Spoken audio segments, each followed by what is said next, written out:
Oi, nanti pas bola tinggi ya. Aku nak go header hari ni. Kau biar betul ni Len. Paling nanti pas bola tinggi bola bagi dulu daripada kau. Aduh, betul juga cakap kau tu. Ni aku pas ni kau tak gol siap aku buat. Nak header sangat kan? Tu. Mana kata nak header? Dah kau je pas bola rendah macam mana nak header? Sudah lah kau punya mimpi tu. Biar aku yang handle. Wow, mantap.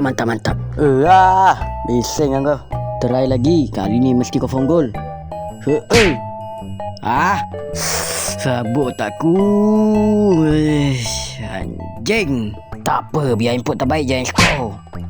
Aduh. Relax, ada lagi peluang. Oh, depan macam ni tak mungkin tak gol. Aduhai, bodohnya. Berat bahu aku nak memikul. Lagi berat tangan aku nak pukul korang. Alamak, nampak tak tu Kapten dah marah? Takutnya Suida. Saya tak nak ikut lah. Nanti saya yang kena sekali. Dah lah, biar aku je yang skor. Apa benda kau ni? Cubalah try. Tu kau sampai. Mantap Sumida. Walaupun dia pendek, dia boleh gol. Siapa kata orang pendek tak boleh ambil bola tinggi? Hari ni aku buktikan boleh.